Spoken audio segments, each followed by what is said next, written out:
So hey guys, happy Friday. You know what that means. It's time to discuss Halloween Horror Nights.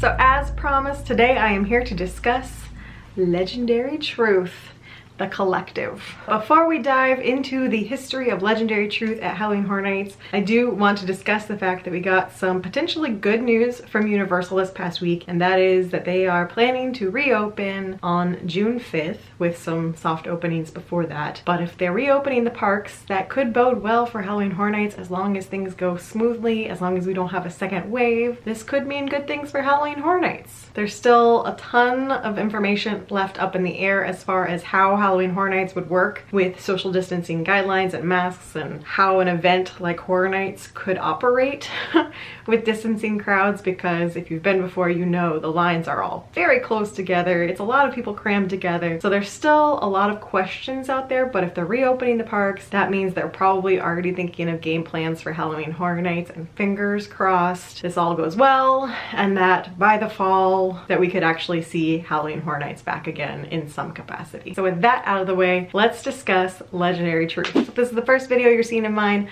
hi, I'm Liz. I'm a huge Halloween Horror Nights fan, and this year, since it's been kind of slow in the rumor/announcement realm thanks to COVID-19, I have decided to go back and delve into Horror Nights history, specifically for Orlando. So today's topic is Legendary Truth, but if you missed my previous videos, they will be linked up here for you.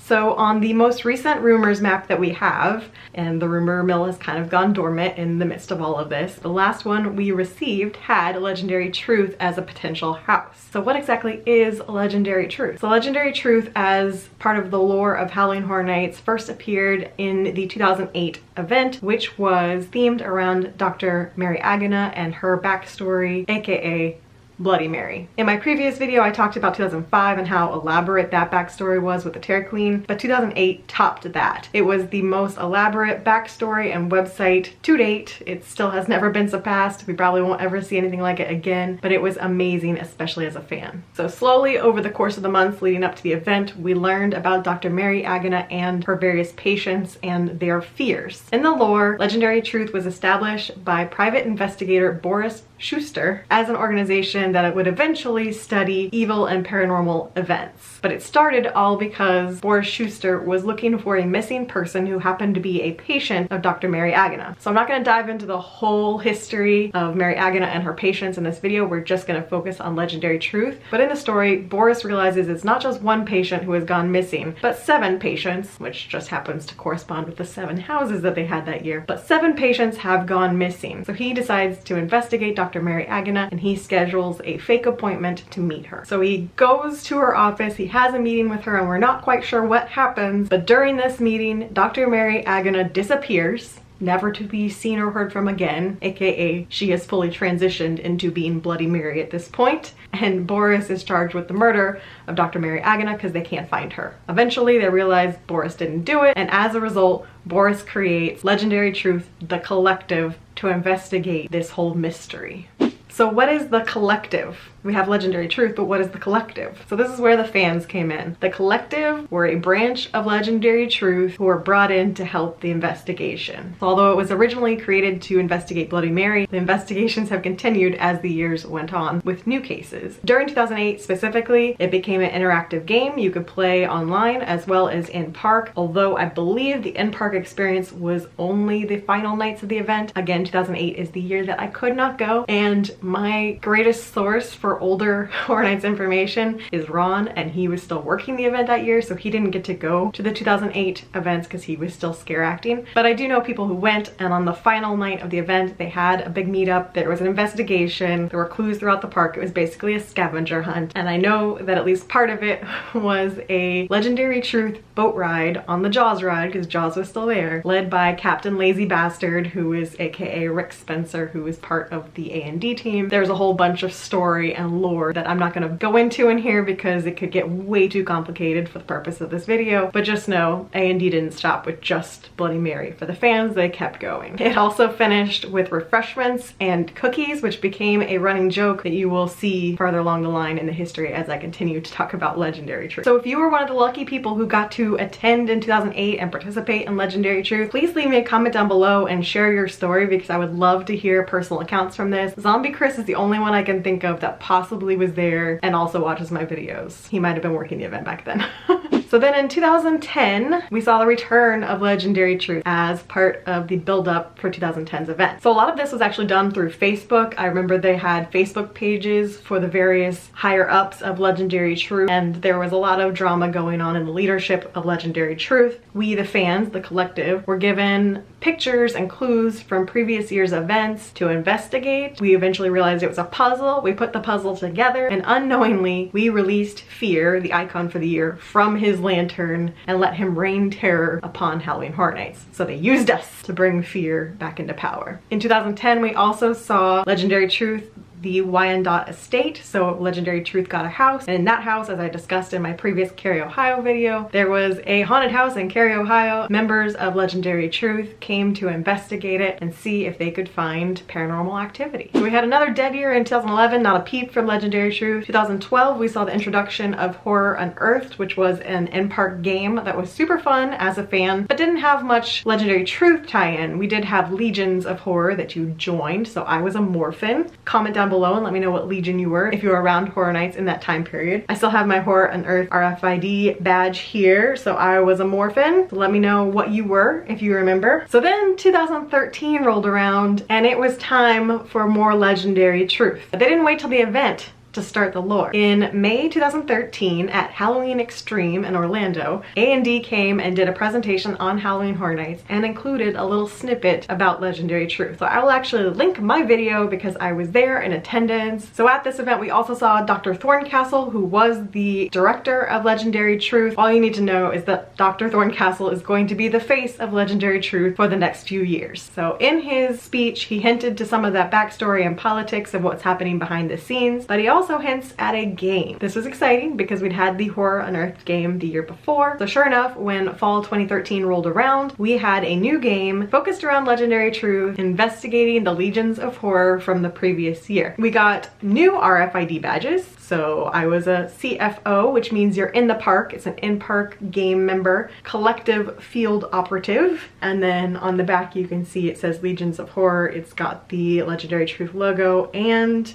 Halloween Horror Nights 2013. What were these used for, you ask? Well, the Legendary Truth game worked similar to 2008, where there were in-park opportunities and online opportunities. So if you were a long-distance fan, you could help the investigation from home. Sometimes those CROs, as they were called, collective remote operators, I believe it was, those individuals actually got different information than the ones in the field. So they could still participate, help solve the riddles. But if you were a CFO, then you got your RFID card and you were in the parks completing tasks, earning badges. So the really fun part about this year is that at the end of the house, they had RFID scanners that looked like the Legendary Truth logo. When you finished the house, you'd tap your card to the scanner and then it would go to your online profile and you would get points for going through the house. As a local, I still lived in Orlando at this point, it was a blast because every time I went through a house, I could scan it and get points and earn my way up the totem pole. But they took it a step further. Certain nights you were given missions. These were specifically on Frequent Fear nights. You were given missions to go through the houses in a particular order. Now I'm sure this was some sort of experiment to see if they could control crowds by taking pass holders and putting us in weird locations at weird times. So I didn't participate in that too much because a lot of times it was just not worth the points. I wasn't that committed to it. They could have you zigzagging all over the park. They could do a tent house and then a sound stage and then disaster and then a tent house and just zigzag you all over the park. But if you were committed, you could get an extra badge or extra points for doing so. At certain points, they even had missions where you had to do a house and then meet up at a certain part of the park, and there would either be a scare actor for you to meet or someone from A&D. I think the only night I actually participated in that, it was Rick Spencer who was there, and they just had a sticker and a a window and you had to find the sticker like a scavenger hunt style and scan your card to it. So I do have a vlog, I think, from that night, so I will link that here. Check down below because I think I'm gonna have a lot of links because I have vlogs for most of this, lots of Legendary Truth content down there. That was actually just the tip of the iceberg as far as the game went with Legendary Truth, especially in the later nights of the event. It got very complicated. You're a local who went a ton of times over the course of the month and were kind of bored with the houses, and you were definitely bored with the scare zones because that year was the year it was all Walking Dead, so you didn't care about the scare zones. It gave you a really fun park activity. Then, as tradition would have it, on the final night of 2013's event, there was a special scavenger hunt. Again, I have a vlog from that night, so check one of those. Got my John Travolta going on. But on the final night of the event, there was a final scavenger hunt and meetup in New York, and Rosie the Fox Girl, who was a fan favorite from the year before, she was back out interacting with the crowds. Dr. Thorncastle came out and spoke to all of us. Goth Wacky, I think is how you said the name, was like a in-lore character. She was there, she didn't speak, but she was there. And then TJ Manarino came out and spoke, he was the director of A&D at the time, kind of thanked us for our participation and all we did over the course of the months for the investigation. Remember his name because we're gonna come back to him in a bit. And then to end the night, of course, there were cookies. But this time, they were fortune cookies. If you watch my video, you can see, and if you opened your fortune cookie, the fortune translated to beware the horror within. 2013 is also the year we got Legendary Truth merchandise, so we got this shirt, things like this car decal, which there were people in Orlando driving around with these on their cars for a while. I obviously decided to just collect mine. Legendary Truth gear, and of course, the RFID card. In 2014 and 2015, Legendary Truth was much quieter, but it wasn't completely dormant. While there was no lead up to the event, no backstory, and in fact most of the event went by without a peep, on the final weekend of 2014, Legendary Truth came back and they revealed a Legendary Truth app that you could download on your phone. So the phone app was actually pretty complicated for the time. It used Bluetooth, and in theory you were supposed to be able to go up and interact with certain scare actors. So they would tell you to go find this particular scare actor in a particular zone, and with your phone you were supposed to be able to scan them using the app. I'm not quite sure how it worked, but in theory it's supposed to set off a spectrum response gauge through your phone, and you would tell you if it was a bad, like evil scare actor or a good scare actor. It was also supposed to track your movement through the park, so it was supposed to count whether or not you went through a house without having to have the RFID cards.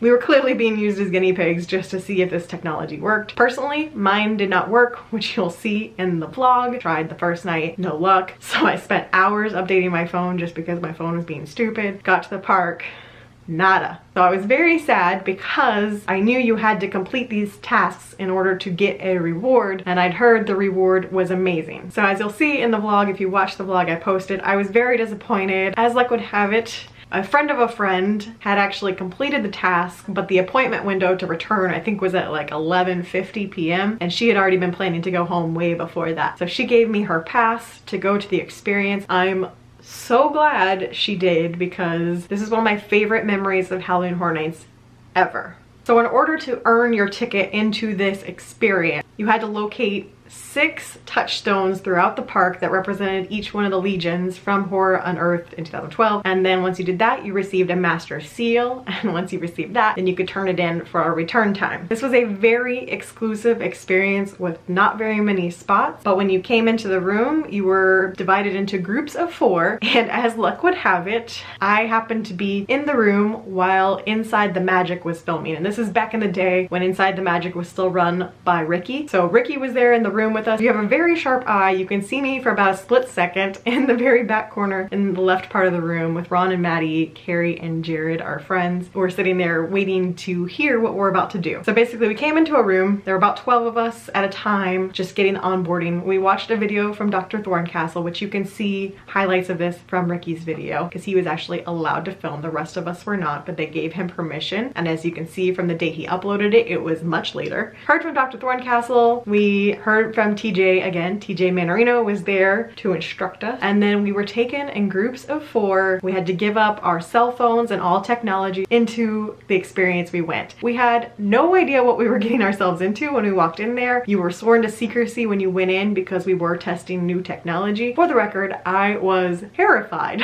I was very excited for it, but I was also terrified. I ended up being paired with Ron and then 2 of his friends who I hadn't met prior to this night, but I will say we bonded during this experience. It was the 4 of us. The very first room, as you'll see in Ricky's video, we were met with Dr. Miller, Matt, who actually already knew before this experience, so that was kind of funny. But Matt greeted us, gave us a little information about the next room we were about to go into and a few instructions. Then we went into the room. We had our first task, which there was a bag of body parts. We had to pick up the body parts, look at them, match their symbols to the appropriate areas, and place them on those areas. I was very nervous about putting my hand in the bag. Body parts were very squishy. I just had this overwhelming sense that as soon as we put these body parts on their placemats, something was gonna happen. We were gonna get attacked by scare actors. Something dramatic was gonna happen. And if you watch Ricky's video, you see all that happens is like a blast of air and fog and lights, and then we moved on to the next section. What you don't see in Ricky's video is that the next section was just like a bare hallway with some chain link fence, and we were just kind of placed in there, all 4 of us, and Matt left the room. In hindsight, I get that it was just like a holding area because we had to go to the seance room next, and they had to make sure that that party was done before we entered. In the moment, without having any idea what we were getting ourselves into, all 4 of us were convinced that something was about to attack us. We were in a chain link fence. The scare actors were going to come at all sides. We were going to get dragged away. Something very dramatic was going to happen, and as it turns out, nothing happened. It was literally just a holding area. Scariest part of the place. So then the next room was the seance room. You can see most of it in Ricky's video. Again, very scary in the moment because, again, we don't know if there's scare actors in this experience or not. I was anticipating the lights to go completely out while we're spinning the thing around, but ultimately it was just sound effects, some thuds on the table, lights flickering, music got very loud, and after that I started to calm down because I realized, okay, we're 3 rooms through this thing and nothing's attacked us yet. I think I understand that it's just like a technology interactive experience and not an extreme house. So as you can see in Ricky's video, the next hallway, we took the iPad, investigated the hallways. There were some things written on the walls. As we're walking down the hallway, the guy that was leading us just started having a conversation with me, and I could tell the questions were being asked for a particular reason, but I didn't know what they were yet. What's your name? Where are you from? What'd you have for dinner tonight? So I was like, Liz, Orlando, I had tacos. We get in the final room and it's a funeral scene. There's a coffin and we see Red. Red was part of the 2008 lore from Legendary Truth, and I can't get into the story because, again, I wasn't involved in 2008, so I am not an expert. But the funniest part that lives in infamy from this was when he asked, "Who summoned me? Was it you, Liz?" Hysterical already. And then as we're asking him questions, eventually he just starts going on about, you know what I miss? I miss tacos. And I'm sure it's one of those you had to be there moments, but Ron and I lost it. And to this day, we still will do hashtag I miss tacos to each other anytime we're talking about Halloween Horror Nights, or he'll bring up Legendary Truth and he still uses hashtag I miss tacos. It was one of my favorite moments at Horror Nights ever. So ultimately, it was a super fun experience as a fan. It was obvious we were being used to test new technology that they would use further down the line. We'll come back to that. Such a neat way to involve the fans, give us a little extra Easter egg into the event, let us be the ones that get this special experience, and of course we got to take our picture with the Legendary Truth sign at the end. So once again, Legendary Truth came back in 2015 with a very similar experience to 2014. This particular year, I did not participate because at this point I had moved to Sarasota, and while I was there for the final weekend of Halloween Horror Nights, I could not waste any precious park time investigating for Legendary Truth. But I did talk to Ron and he gave me some information about it. So for 2015, they took teams of 6 to do an investigation. During the investigation, they came into contact with evidence and props from previous years of the Legion. So for the purpose of this investigation, it was tied back to 2014, saying that the portal we opened in the seance room was still open and there were evil creatures coming through the portal. So Legendary Truth decided to send the collective through the portal, I guess, to try to close it. So the first portion of the investigation was RFID based, and there was scavenger hunt with interactives in the zone in New York. And then after that, they met in the Sting Alley area where there were tables set up with the various props representing the Legion, and I think there was body bag was back and there were vampires they had to talk to. Once again, Red was there, so they had a conversation with Red, the ghost, continuing the exposition from previous years. And finally, the experience ended with a VR test. So they actually put on VR goggles and the rest of it was a virtual reality experience. I'm kind of glad I missed it because I'm sure it was terrifying. I heard it had weeping angels and stuff in it, so you know, I'm a Doctor Who fan, so I don't play with weeping angels. I know it added more to the Legendary Truth lore. You went to the Legendary Truth mansion, all sorts of creepy things coming at you from the portal. But again, it was a test for their technology, pieces that they would end up using in the repository the next year. So if you aren't familiar, in 2016, Halloween Horror Nights had its first ever upcharge house, which was the repository. I did not participate because it was not available on the first 2 weekends of the event, which happened to be when I was there in 2016, but it was about $50 to go into the house. You went in small group, and it sounds like it was a combination of what we experienced in 2014, where you're going through investigating and using technology to find artifacts, and a combination of 2015's VR experience, but with interaction, because they had scare actors in there like hitting you with feather dusters, so you felt like birds were attacking you. Seems like 2014 and 2015's Legendary Truth definitely led into the repository. And with that, Legendary Truth has gone dormant. We have not heard a peep from Legendary Truth, Dr. Thorncastle, anything about the collective. I have two theories as to why this is the case. First of all, the event has gotten massive in recent years with the focus on these large IPs such as Stranger Things. The event is just so much larger, so much busier than it used to be, that they don't really need to try to sell frequent fear passes to people or encourage fans to come all the time, because we do.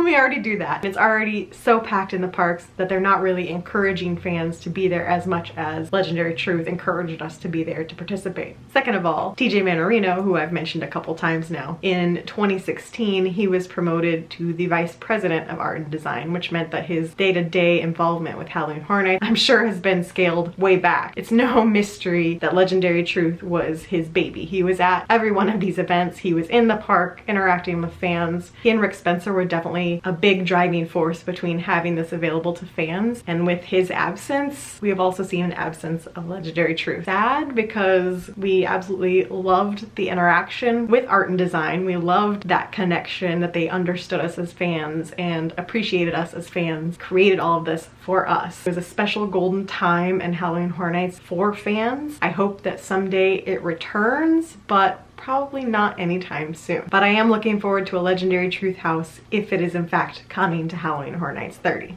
So then the question is, what type of Legendary Truth house is it? Are we doing an investigation similar to Wyandot Estate, where it's a specific paranormal study and we are delving into the story of that particular location? Or is it going to be something related to the actual lore of Legendary Truth? Maybe Dr. Thorncastle's in trouble and we have to go rescue him from all those monsters that were in the portal. So what do you guys think? If you're a new Halloween Horror Nights fan, do you wish Legendary Truth still existed so that you could participate? If you're an old Horror Nights fan, do you miss it? Do you wish it was still around? And if it came back, would you participate? If you had enough nights, would you join in on investigations and sacrifice house/scare zone time to participate and earn points for the collective? So that's it for me today. I hope you guys enjoyed this trip down memory lane for Legendary Truth and the various games and in-park experiences we've seen from it. Obviously, I could go even deeper into the lore of Legendary Truth, but I thought it was more beneficial to talk about the actual in-park experience that we have seen and how that might translate into Horror Nights 30. It would be so fun if that interactive ability came back for Horror Nights 30 for the fans. So with that, I am signing off, but I will see you guys again in 2 weeks with another Halloween Horror Nights themed video. So until then, stay safe and stay spoopy. Bye.